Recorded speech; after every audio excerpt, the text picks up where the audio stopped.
Hey guys, আসসালামু আলাইকুম। আমি আজকে অনেক দিন পরে ভিডিও করতেছি, কারণ আজকের পর থেকে আমি আর বাংলাদেশের কোনো ভিডিও দিব না, কারণ আমি তো অলরেডি আমার সব কিছু ওকে হয়ে গেছে। আমি এখন বিদেশে চলে যাব, বিদেশি ভিডিও দিব।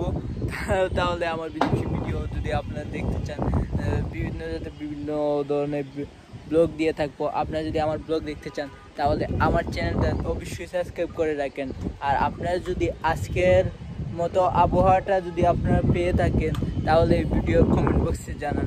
আজকে তো অনেক বেশি বাতাস দিচ্ছে, খুব বেশি ভালো লাগছে। আপনারা আমার চতুর্দিকে যদি দেখেন তাহলে বুঝতেই পারবেন কতটা বাতাস দিচ্ছে। কারণ আমার চুলটা যদি দেখেন, চুলটা কীভাবে বাতাসে উঠছে। আমার চুলটা অনেক বেশি গাঢ়া, যার কারণে বেশি উড়ে না। চুলটা গাঢ়া তো, তার কারণে বেশি উড়ে না। আপনার গাছপালা যদি দেখেন তাহলে কিন্তু আপনারা বুঝতে পারবেন কীরকম বেশি ঠান্ডা আসছে, খুব বেশি বাতাস ছিল। আমি তো নতুন ভাই, তো কম পারি, মানে আমার মুখে দিয়ে কথা বার হয় না। আস্তে আস্তে ট্রাই করতে অবশ্যই অনেক ব্লগার, এক ধরনের ব্লগার হতে পারবো, কিন্তু আমি টিকটকে, ফেসবুকে, রিলসে আমি সময় কাটাতে অতটা বেশি ইন্টারেস্ট না।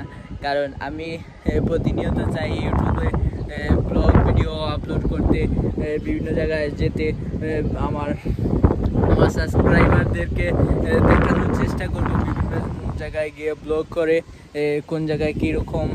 আমি আজকের পর থেকে আমি আর দেশের কোনো ভিডিও দিব না। আগামী সপ্তাহের মধ্যে আমি কাতারের কিছু ভিডিও বা ওমান বা কাতারের ভিডিও নিয়ে আমি আপলোড দেবো আমার ইউটিউব চ্যানেলে। আপনারা যদি আমার ইউটিউব চ্যানেলে যুক্ত হয়ে থাকেন তাহলে অবশ্যই লাইক সাবস্ক্রাইব করবেন, কারণ আমি তো ছোটো মানুষ।